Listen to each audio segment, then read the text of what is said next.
This video is sponsored by Heroes of History. In the heart of a rising empire, a new kind of army was born.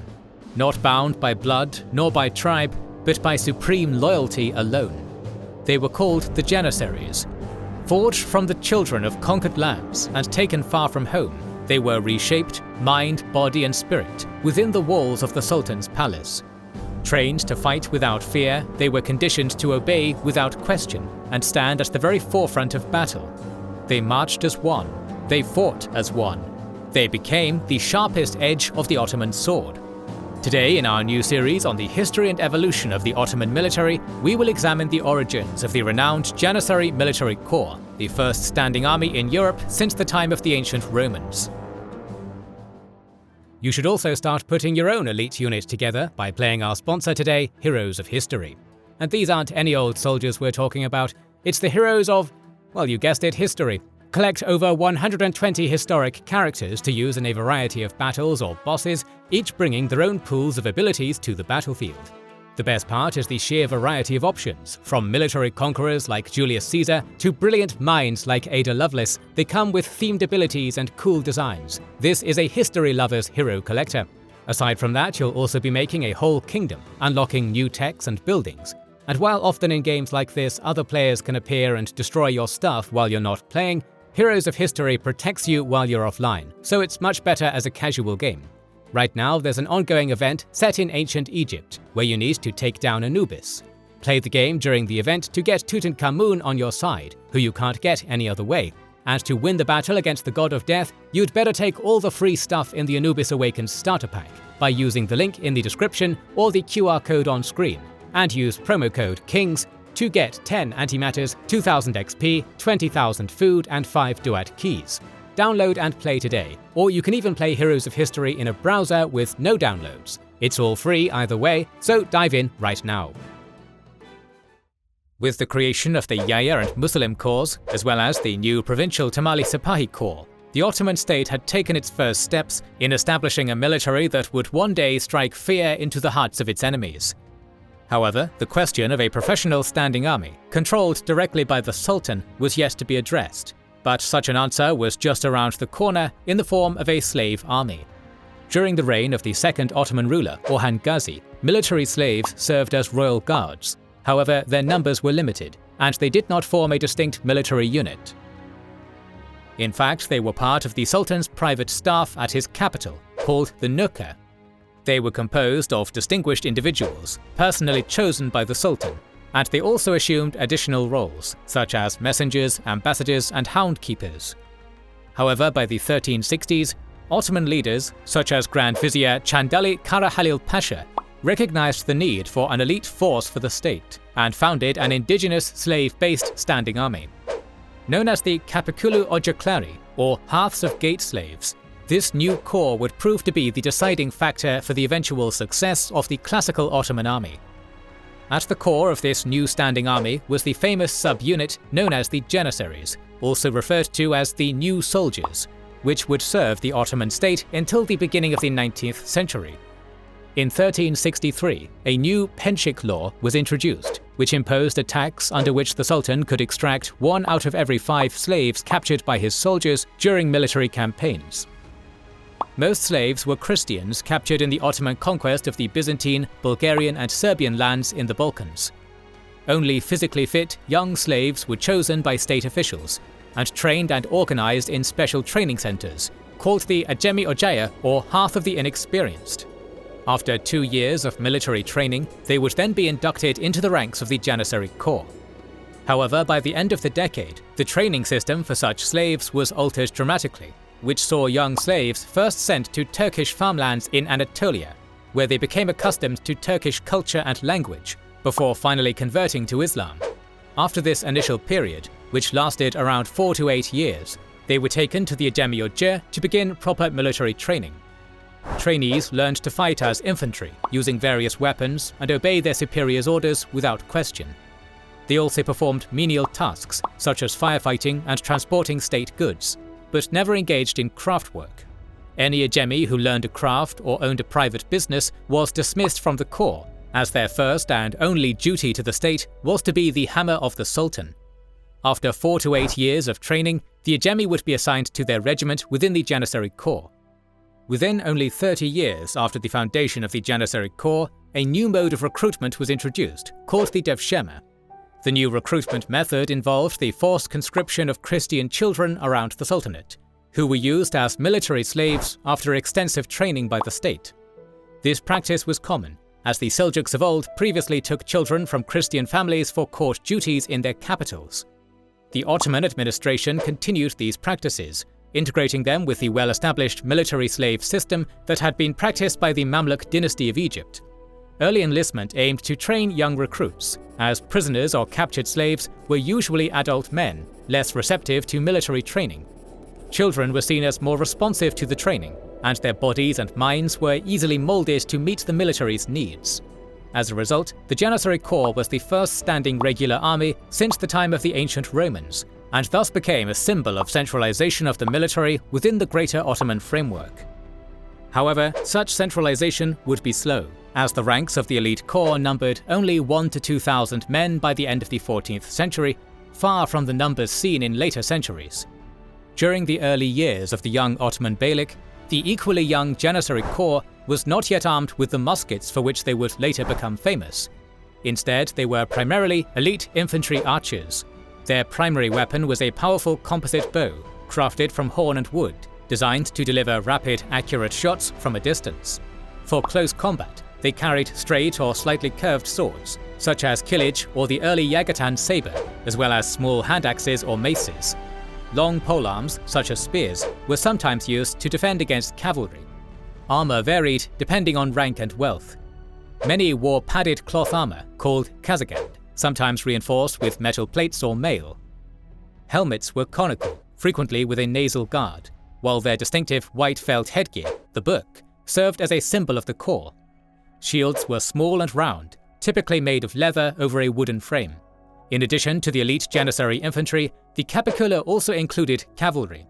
Known as the Kapıkulu Süvarileri Ocağı, or half of the cavalrymen of gate slaves, the corps was founded during the reign of Sultan Murad I. Nevertheless, these elite heavy cavalrymen also numbered only a few hundred during the same period. Most members of this small unit, later known as Kapıkulu Sipahis, were royal pages and guards to the Sultan, instead of a real fighting unit in battle. After crossing into Europe during the 1360s, Ottoman marcher lords had played a pivotal role in conquering large swathes of land in the Balkans, but remained attuned to preserving the freedoms of their newly captured holdings from the central government. The most famous Akıncı families, such as Evrenos, Mihal, Turhan, and Malchoch houses, had vast wealth and power bases in the Balkans during this period, and were a constant source of trouble for the Sultan's royal court in Edirne. But as the decades passed and the ranks of the Kapıkulu grew in numbers and prestige, the power base of the semi-independent marcher lords dwindled, paving the way for the Sultan's centralization of power in the Balkans during the 15th century. The Janissaries and heavy cavalry of the Kapıkulu were the elite units of the Sultan, and as such, were very costly to maintain and train. As a result, the Ottoman army still required a large number of infantry units that were more expendable and easier to replace. The solution was to introduce an irregular infantry corps, the Azabs, generally financed by the provinces of the Sultanate. Comprising mainly Turkomans from western Anatolia, the new unit would be vital to future Ottoman battlefield successes. At the start of each campaigning season, local Ottoman governors collected the necessary funds to raise the number of Azabs allocated to their governed population, which was 1 Azab per 20 to 30 households. Recruitment into the corps was less strict than that of the Timarlı and Kapıkulu soldiers, as many unemployed and ambitious peoples with some military experience signed up in droves. They essentially became the main light infantry of the Ottoman army, armed primarily with composite bows, spears and swords. Azabs routinely carried out dangerous missions, fought on the front lines, and were tasked with wearing down the enemy. As a result, their casualty rates were very high, but their rewards were equally significant. Sometimes for heroic combat achievements and meritorious service, they received timar or permanent positions in the army, and most later became guards at frontier castles around the Sultanate. The first time every unit of the Ottoman army came together as a single fighting force against a European power was at the Battle of Kosovo against the Serbians in 1389. By this period, the combined strength of the Ottoman army had grown to around 40 to 50,000. compared to the 5,000-strong army that Osman Gazi had commanded at the start of the century. This combined power of the marcher lords, the provincial army, and the Sultan's household troops would form the classical Ottoman battlefield formation, which was used to some extent until the end of the 17th century. Often at the vanguard of the army were the irregular Azab light infantry, stationed in fortified entrenchments with stakes facing out against the enemy, in which they were equipped mainly with bows, axes, and polearms. Their primary role was to bog down the enemy in the center of the battlefield, while the more professional units of the Ottoman army circled them on the flanks. On the right and left wings were often stationed the army of Anatolia and the Balkans, also known as Rumelia. It was here that the heavy and medium ranks of the Timarlı Sipahis cavalry were stationed. Often they were joined by Akıncı light cavalry on the far wings, led by marcher lords of the realm, whose purpose was to harass enemy lines from a distance and conduct reconnaissance for the entire army. The wings of the army were often led by the princes of the House of Osman, called Shahzades, but actual military authority lay in the hands of the Beylik Bey, or Governor-General of Anatolia and Rumelia. By the 1360s, the Ottoman Sultanate was divided into the two central provinces of Anatolia and Rumelia to better manage the state's military and political administration. This was due to communication and travel between the two halves of the Sultanate being frequently cut off by the naval blockades imposed by European powers at the Dardanelles and Bosphorus Straits during the time period. Meanwhile, at the center of the army, stationed in the rear, were the Kapıkulu corps of the elite Janissary infantry and heavy Sipahi cavalry. These units were held in reserve and used only after the entire army had engaged the enemy. These units were led by the Sultan himself and his Grand Vizier. Although the classical Ottoman battle formation emerged in the late 14th century, it was far from the capable formation that would strike fear across Europe and Asia. During the Battle of Kosovo, the army suffered heavy casualties and barely gained the upper hand until the very end of the engagement. The Janissary Corps and other elite Kapıkulu units were still too small to affect the outcome of the battle, and as a result, Sultan Murad I was slain on the battlefield.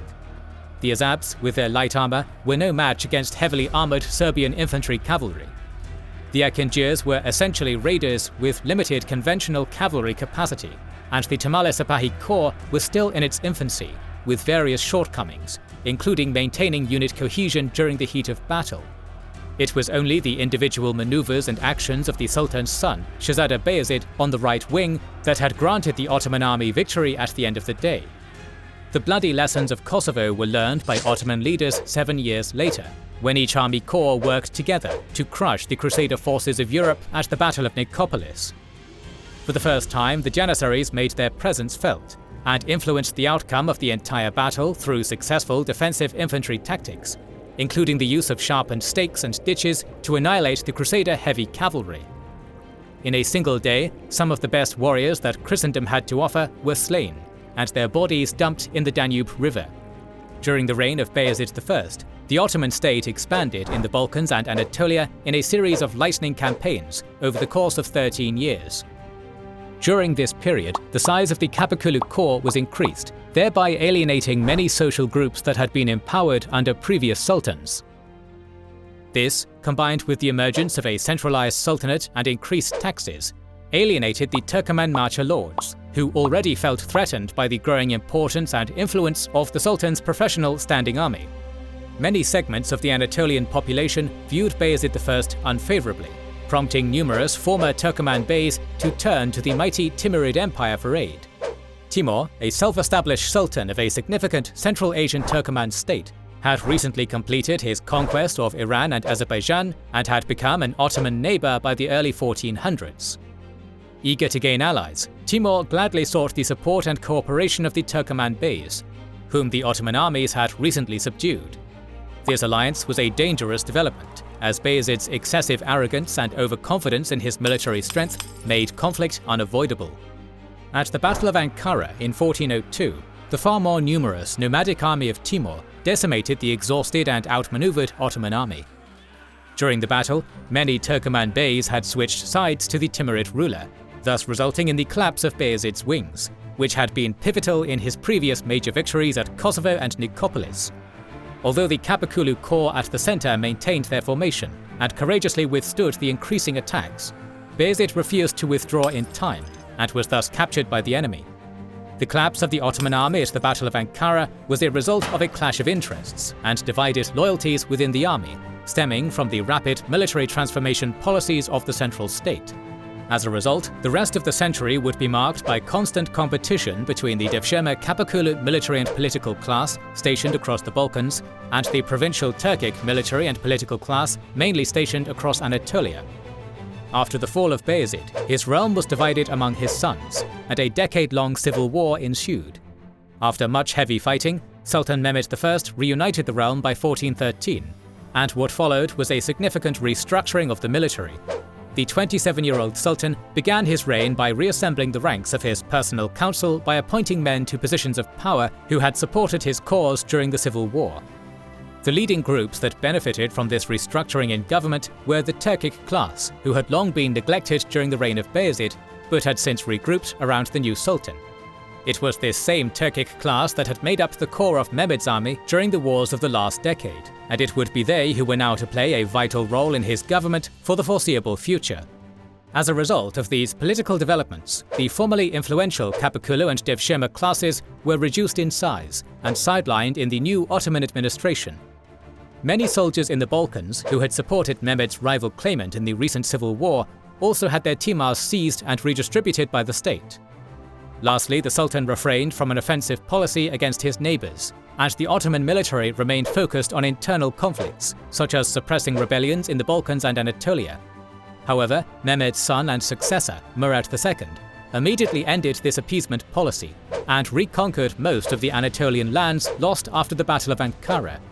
The ranks of the Kapıkulu and Devshirme classes were expanded, and they again became influential within the central government. Despite this turnaround, Murad's aggressive policy would also cause a prolonged but minor conflict with Venice, and a sporadic yet significant one with Hungary. Hungarian magnate John Hunyadi was the first European commander to recognize the inherent weaknesses of the Ottoman army, at both the operational and tactical levels. He launched attacks on the Ottomans' European territories, exploiting the seasonal nature of their campaigns and their tendency to demobilize their forces.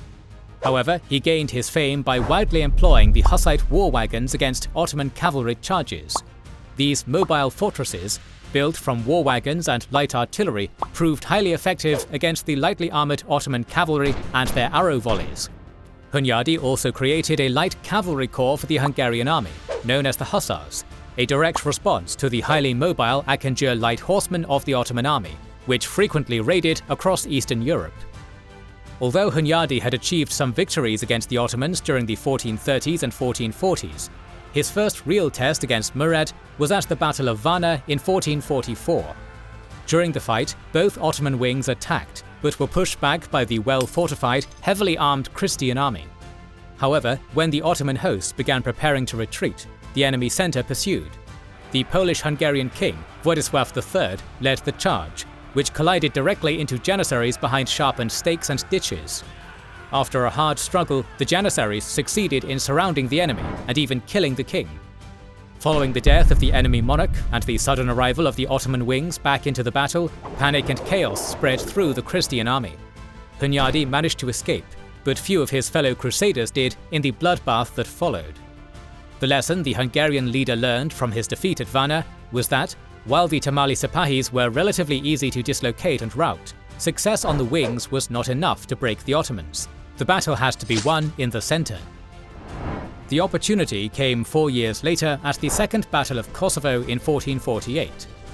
This time the roles reversed, as the Ottoman army stayed on the defensive behind a long line of stakes and a ditched palisade that stretched across the entire front. In addition to this security measure, the Kapıkulu Corps in the centre utilized the same type of war wagons that Hunyadi had made famous. In the years prior, Murad II had established a special military unit to operate war wagons, called Top Arabacılar Ocağı, or the Artillery Wagoners Corps. As a result, Hunyadi's attack on the Ottoman centre during the second day of the battle was shattered under the weight of small firearms and cannons, thus granting the Sultan yet another victory. The Second Battle of Kosovo convinced Europeans of the Ottoman army's invincibility and the impossibility of reclaiming the Balkans. From then on, their efforts would be directed at stopping the Ottoman advance into Central Europe. While the Ottoman Sultanate had achieved a lot in creating a standing army with specialized units and a standardized battle formation, significant reforms were still needed to make it a fighting force that could be wielded with great efficiency and speed in Europe, Asia, and Africa. In the next episode of our series on the history and evolution of the Ottoman military, we will examine Sultan Mehmed's reforms and the birth of the classical Ottoman army.